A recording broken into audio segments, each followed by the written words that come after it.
बच्चों हम पढ़ रहे थे विलियन के अणु संख्या गुणधर्म, जिसमें पहले अणु संख्या गुणधर्म के बारे में पढ़ रहे थे हम वास्तुता में आपेक्षिक अवनमन, relative lowering in vapour pressure. तो वास्तुदाब में आपेक्षिक अवनमन किस तरह से होता है? जब कोई शुद्ध विलायक होता है, उसमें कोई विलय पदार्थ हम मिलाते हैं तो विलायक के वास्तुदाब में कमी हो जाती है, जिसे हम कहते हैं विलायक के वास्तुदाब में अवनमन। और यदि हम विलायक के वास्तुदाब में अवनमन को भाग दे दें शुद्ध विलायक के वास्तुदाब से, तो इसे बोलते हैं विलायक के वास्तुदाब में आपेक्षिक अवनमन। तो ये विलायक के वास्तुदाब में आपेक्षिक अवनमन ये क्या है? अणु संख्या गुणधर्म है विलयन का, और ये किस तरह से विलयन में विलय के कणों की संख्या पर निर्भर करता है, इसके बारे में राउल्ट नाम के वैज्ञानिक ने एक नियम दिया, जिसके बारे में आज हम पढ़ेंगे। तो आज हम पढ़ेंगे राउल्ट का नियम।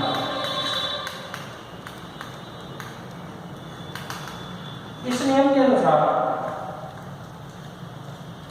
राउल्ट ने कहा कि किसी भी विलायक के किसी भी विलयन में किसी विलायक के वास्तुदाब में होने वाला आपेक्षिक अवनमन उसमें उपस्थित विलय के मोल प्रभाज के बराबर होता है। किसी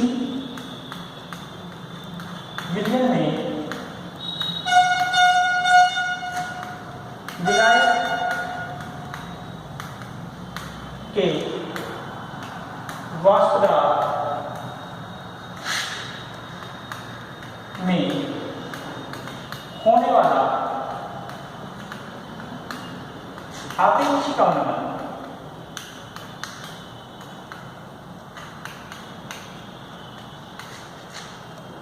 विलय के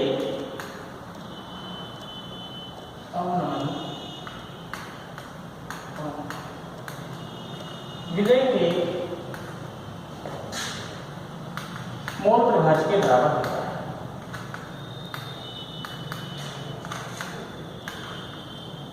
विलय के मोल प्रभाज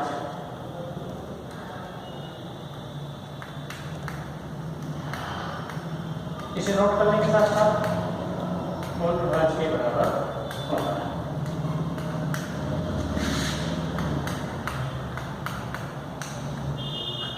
तो किस तरह से सुगणित रूप में लिखेंगे इस नियम को, इसको देखते हैं। माना शुद्ध विलायक का वास्तुदाब कितना है? P0। पहले पढ़ चुके हैं इस बार में। विलय मिलाने पर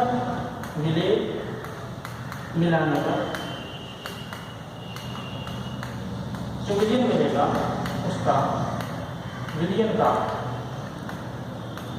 वास्तुदाब बराबर T। तो इसीलिए वास्तुदाब में आपेक्षिक अवनमन कितना हो जाएगा? P माइनस P0 बटे P0। ये यहाँ तक हम पिछले वीडियो में पढ़ चुके हैं। इसके बाद राउल्ट ने क्या कहा कि जो आपेक्षिक अवनमन है ये विलय के मोल प्रभाज के बराबर होता है। तो विलय का मोल प्रभाज निकालेंगे।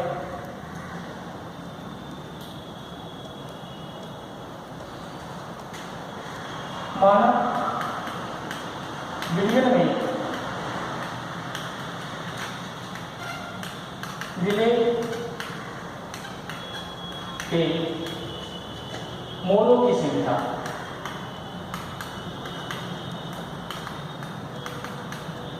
बराबर है स्मॉल छोटा, और इसी तरह से विलायक के मोलों की संख्या कैपिटल है।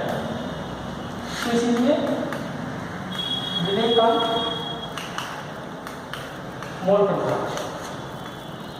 प्रभाज के बारे में मैंने बताया था जब सामने प्राप्ताई हुई थी कि किस तरह से निकलता है, विलय के मोलों की संख्या बटे कुल मोलों की संख्या। तो विलय का फार्मूला क्या है, विलय के मोलों की संख्या बटे कुल मोलों की संख्या है n प्लस n, यानी विलय प्लस विलय के मोलों की संख्या।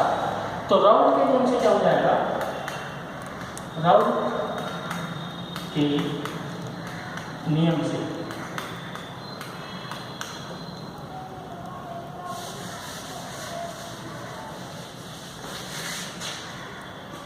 जो वाष्प दाब में अपेक्षित अवनमन है P0 minus PS sorry P बटे P0 बराबर n बटे n प्लस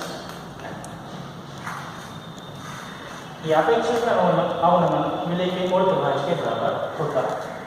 और इस सूत्र की सहायता से हम, क्योंकि n क्या है, मोलों की संख्या, तो मोलों की संख्या कैसे मिलती है, द्रव्यमान बटे अनुभाग। तो विलय का हम अनुभाग ज्ञात कर सकते हैं, विलायक का अनुभाग ज्ञात कर सकते हैं। तो ये राउल्ट का नियम हो गया। राउल्ट के नियम की सीमाएं, किस स्थिति में राउल्ट का नियम लागू होता है, किसमें नहीं लागू होता, तो पढ़ेंगे। राउल्ट के नियम की सीमा, पहली सीमा है यह तनु विलीनों पर लागू होता है, यह तनु विलीनों पर लागू, तनु विलीनों के लिए, सब विलीनों के लिए ये नहीं है। दूसरा, विलयन में विलय के कणों का आयनन यानी आयनाइजेशन या संगुणन, संगुणन का मतलब होता है दो से भी कणों का आपस में होना, संगुणन नहीं होना चाहिए। तो ये दो कंडीशन है, यदि ये दो कंडीशन पूरी होती है तो राउल्ट का नियम लागू होगा, अन्यथा नहीं। तो राउल्ट के नियम के आधार पर हम बताते हैं आदर्श विलयन और अनादर्श विलयन के बारे में। राउल्ट का नियम कहता है कि लागू होता है विलयनों पर, तो उसमें विलय तथा विलायक की जो आणविक संरचना है वो एक समान होनी चाहिए, तभी हमें ये राउल्ट का नियम लागू होता है। और ऐसे विलयन को हम बोलते हैं आदर्श विलयन, और जो जिस विलयन पर राउल्ट का नियम लागू नहीं होता उसे हम बोलते हैं अनादर्श विलयन। तो अब हम पढ़ते हैं आदर्श तथा अनादर्श विलयन के बारे में। आदर्श विलयन वह विलयन जो राउल्ट के नियम का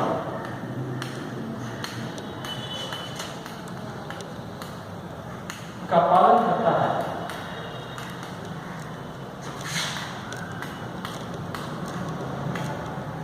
आदर्श विलयन करता है।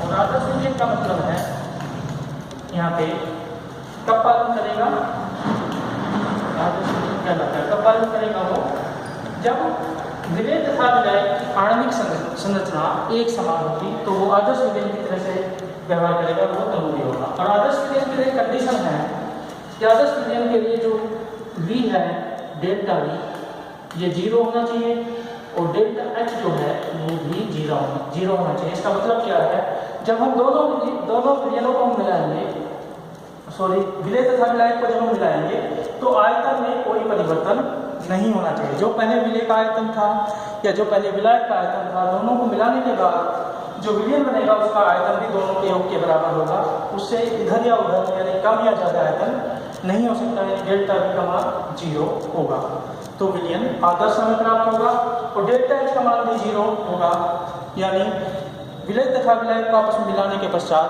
कोई भी ऊर्जा का ना तो अवशोषण होगा ना ही उत्सर्जन होगा। उस स्थिति में हमें जो विलयन प्राप्त होगा वह आदर्श विलयन होगा। इसके बाद हम पढ़ते हैं, इसका एक उदाहरण बताते हैं, उदाहरण आदर्श विलयन का। जैसे हम घोल दें बेंजीन को हेक्सेन में घोल दें, तो दोनों एक समान हैं। आदर्श विलयन यहाँ में बनेगा एक समान कैसे, ये भी अध्रुवीय है, ये भी अध्रुवीय है, या दोनों ध्रुवीय हों, जैसे जल है और अल्कोहल है, तो ऐसी स्थिति में आदर्श विलयन हमें प्राप्त हो जाता है। अब हम पढ़ते हैं अनादर्श विलयन के बारे में। अनादर्श विलयन क्या है?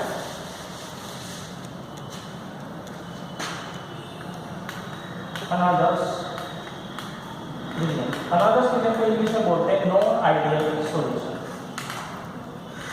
अनादर्श विलयन वह विलयन होता है जो राउल्ट के नियम का पालन नहीं करता। क्या नहीं करता है?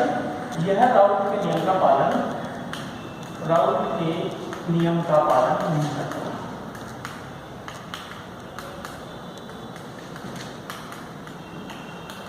नहीं करता। तो इसमें क्या होगा? डेल्टा बी का मान चेंज होगा, डेल्टा एच का मान भी चेंज होगा। यानी डेल्टा बी का मान जो हमने पहले पढ़ा वो 0 के बराबर नहीं होगा, डेल्टा एच का मान भी 0 के बराबर नहीं होगा। यानी ऊर्जा अवशोषित होगी, अवशोषित होगी, आयतन बढ़ेगा या घटेगा विलयन तथा विलायक को मिलाने के पश्चात। तो आयतन की कंडीशन के आधार पर ये दो प्रकार का आदर्श विलयन होता है। यानी आदर्श व्यवहार से जो विचलन प्रदर्शित करता है विलयन, उसको हम कहते हैं अनादर्श विलयन। तो दो प्रकार से आदर्श व्यवहार से विचलन प्रदर्शित करता है विलयन का आदर्श व्यवहार से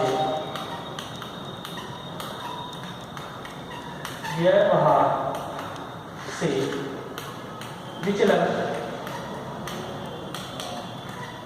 दो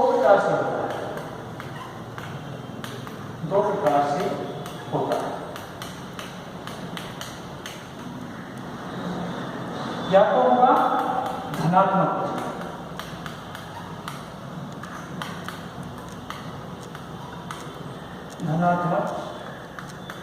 विचलन, या होगा ऋणात्मक विचलन। पॉजिटिव डेविएशन और निगेटिव डेविएशन दो स्थिति आदर्श व्यवहार से विचलन, यानी आप आदर्श विलयन में दो स्थिति मिल सकती हैं, धनात्मक विचलन होगा या ऋणात्मक विचलन होगा। धनात्मक विचलन कब होगा? जब विलय तथा विलायक के कण, मान लिया विलय के कण तो है A, विलय है A और विलायक है B। तो इसमें A कणों के बीच बंद होने के और यहाँ पे B कणों के बीच में बंद होने के, और जब इनको मिलाएंगे आपस में तो A और B के बीच में बंद होने के। तो धनात्मक विचलन कब होगा?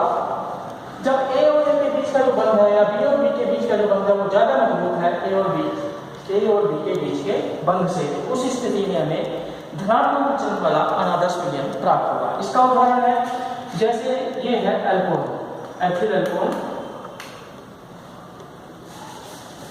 इसका उदाहरण धनात्मक विचलन वाले का एथिल एल्कोहल प्लस एसीटोन, इन दोनों को हम मिलाएंगे। तो इसमें क्या होगा?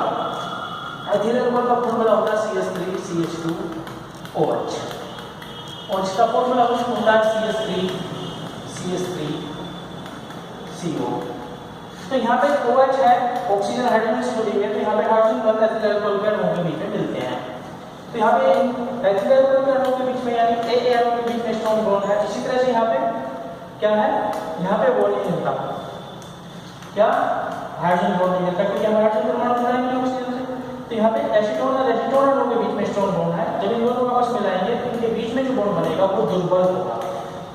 तो दुर्बल होने की स्थिति में जब आपस में मिलाएंगे तो एसीटोन जो है इसके एल्कोहल के बीच के बॉन्ड को तोड़ देगा और इसमें से जो है आसानी से एल्कोहल के अणु बाहर निकल सकते हैं और इस वजह से इसमें जो विचलन होगा, जब आसानी से निकल सकते हैं बाहर, दूर हो जाएंगे अणु, तो इसमें क्या होगा? आयतन इसमें बढ़ेगा, आयतन बढ़ेगा तो क्या हो जाएगा? धनात्मक प्रकार का विचलन आदर्श व्यवहार से प्रदर्शित करेगा और इसमें जो है वाष्प दाब का अवमूल्यन भी फिर इस स्थिति में जब इसके जो वाष्पशीलता होगी वो बढ़ जाएगी और उससे जो है आदर्श व्यवहार से विचलन धनात्मक यहाँ पर हो जाएगा। और इसी तरह से यदि हम समझे कि ऋणात्मक व्यवहार वाले वस्तु विचलन हो, दूसरा है ऋणात्मक विचलन। ऋणात्मक विचलन में जैसे मैंने बताया था कि एक विलय है A और विलायक है B, इसमें क्या होगा, तो A और A के बीच में बंध बनेंगे, यहाँ B और B के बीच में जो बंध बनेंगे और A और जब मिला देंगे तो A और B के बीच में जो बंध बनेगा, A और B के बीच का बंध जो है ज़्यादा स्ट्रॉन्ग होगा इन बंधों के मुकाबले। आपस में जो बंध बनेंगे उनके अणुओं के बीच है, उसके मुकाबले जो उन दोनों के अणुओं के बीच जो बंध बनेगा वो ज़्यादा स्ट्रॉन्ग होगा। स्ट्रॉन्ग होने की वजह से जो इसका आयतन यहाँ पर घटेगा और ये ऋणात्मक प्रभाव प्रदर्शित करेगा वाष्पशीलता इसकी। जब आपस में बंध बन जाएंगे तो द्रव की सतह से या विलयन की सतह से जो अणुओं के छोड़ के जाने की प्रकृति घट जाएगी, उस स्थिति में ये क्या होगा, मतलब ऋणात्मक विचलन प्रदर्शित यहाँ पे करेगा।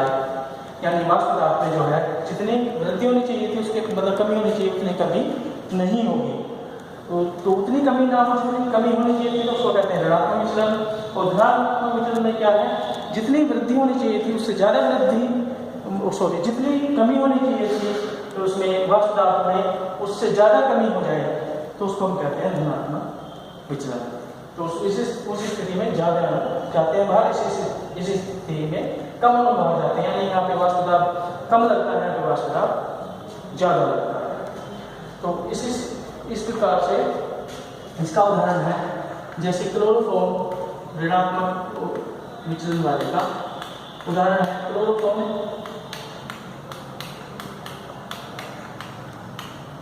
प्लस एसीटोन का।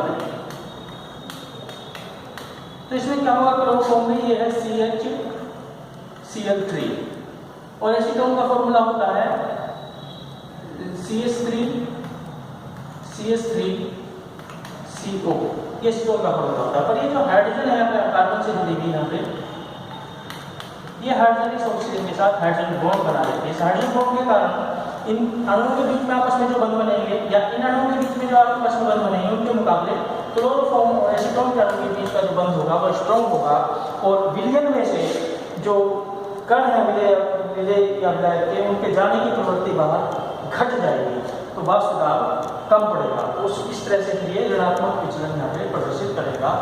तो इस तरह से दो प्रकार का अनादर्श विलयन देख सकते हैं, यानी आदर्श व्यवहार से दो प्रकार से विचलन होता है, धनात्मक विचलन और ऋणात्मक विचलन। और आदर्श व्यवहार से विचलन तभी होता है जब विलय तथा विलायक की जो आणविक संरचना है वो एक दूसरे के समान ना हो, क्योंकि यहाँ हम देखते हैं यहाँ हाइड्रोजन बंध